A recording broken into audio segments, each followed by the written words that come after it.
சிங்கப்பூருக்கு சிங்கப்பூர் ஓடுறாரு. எலெக்ஷனுக்கு பிறகு ஏவாவிலுக்கு உடல்நலம் சரியில்லை, சில பிரச்சனைகள் இருந்தது. அவரு டிக்கெட் போட்டது 17ஆம் தேதி.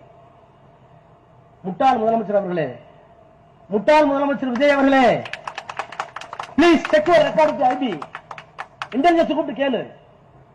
17ஆம் தேதி ஒரு டிக்கெட் போட்டார் சிங்கப்பூர் போறதுக்கு ஏவாவேலு.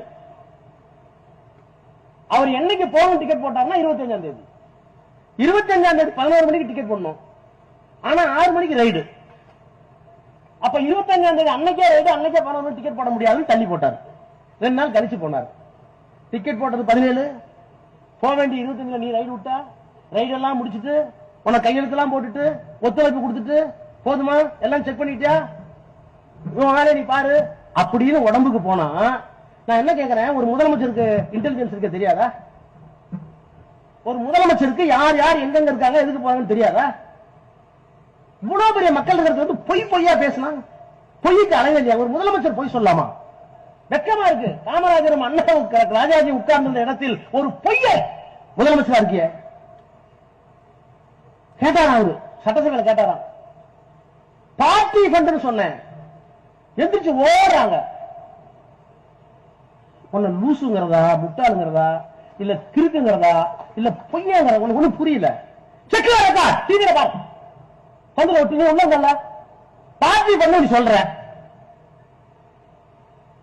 எதிர்கட்சி தலைவர் என்று சொல்ற பார்ட்டி பண்ணு சொல்றீங்களே, எந்த பார்ட்டி வாங்கினாங்க, அதுக்கு என்ன ஆதாரம்?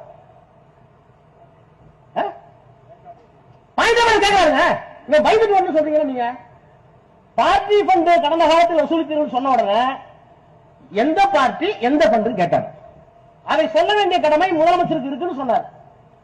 இவர் பத்திட்டார், இவர் தான் ஆய திறக்க மாட்டாரு. என்ன எழுதி கொடுக்குறாங்கன்னா ஸ்கிரிப்ட் அந்த ஸ்பெக்ட் பேச அப்ப ஒண்ணும் தெரியாது. அந்த இன்னொரு தம்பி இருக்குது முந்திரிக்கோட்டை, அந்த பையன் எந்திரிச்சு நாங்கள் எந்த பார்ட்டி என்று சொல்லவில்லை. உனக்கு வெக்கமா இல்ல? எந்த பார்ட்டி சொல்ற சொல்லுங்க, நீ எந்த பார்ட்டின்னு சொல்லி நாங்க உடையாந்துருக்கோம். நீ ரைட், நீ எந்த பார்ட்டி சொல்றது துப்பு இல்ல, முதுகெலும்பு இல்ல.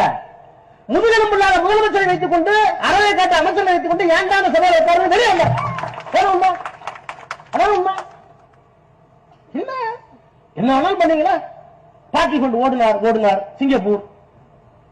இன்னொன்னு, நம்மளாம் நீங்க எல்லாம் எம்பியா இருந்தீங்க, நம்ம மினிஸ்டர் நம்மள ஒரு மினிஸ்டரோ எம்பியோ பார்லிமெண்ட்ல வாயை திறந்து பேசிட்டா அதுல இருந்து மாறக்கூடாது. மாறினா என்ன பண்ணுவோம்? பிரிவிலேஜ் கொண்டு வந்துடும். பிரிவிலேஜ் என்ன? உரிமை பிரச்சனை.